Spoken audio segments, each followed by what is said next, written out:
the multitude of reports that we keep getting, all the videos that we keep seeing, people marching, wishing death to Jews. I mean, wow.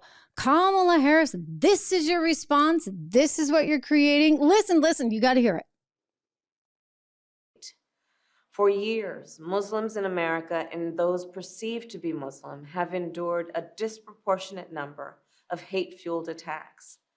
As a result of the Hamas terrorist attack in Israel and the humanitarian crisis in Gaza, we have seen an uptick in anti-Palestinian, anti-Arab, anti-Semitic, and Islamophobic incidents across America, including the brutal attack of a Palestinian-American woman who is Muslim and the killing of her 6-year-old son. A senseless act of violence that the Department of Justice is investigating as a hate crime. For so many people in our nation, the past few days and weeks have brought about all too familiar fears. Fears that they will be targeted, profiled, or attacked simply because of who they are, how they worship, or how they look. And so today, I am proud to announce the Biden-Harris administration will develop our nation's first national strategy to counter Islamophobia. This strategy will be a comprehensive and detailed plan to protect Muslims and those perceived to be Muslim from hate, bigotry, and violence, and to address the concern that some government policies may discriminate against Muslims. For example, the so-called Muslim ban, which President Biden revoked on our first day in office. So here's the bottom line.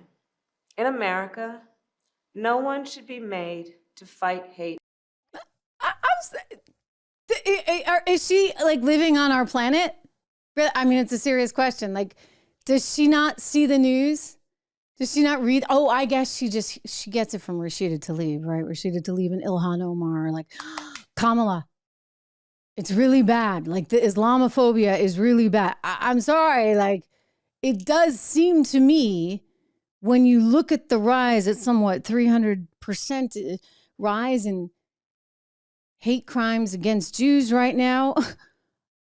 When you think about what's happened, when you think about the marches that are happening everywhere, when you think about the chants that you're hearing at campuses like University of Pennsylvania, when you see what's happening in the streets of Cambridge, for goodness sakes, Kamala Harris, get your head out of you know what.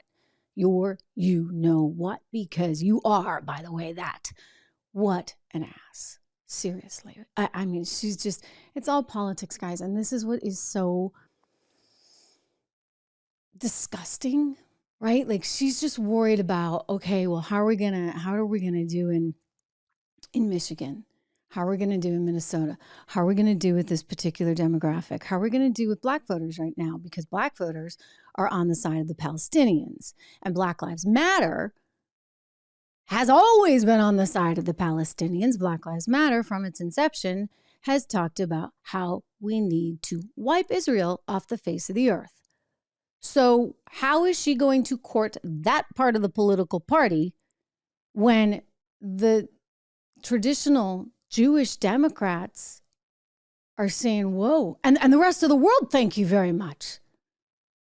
The rest of the United States, because I realize there's a ton of anti-Semites in Europe.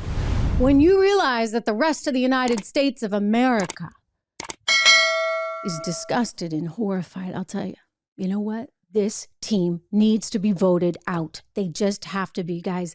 Like, there's a lot at stake.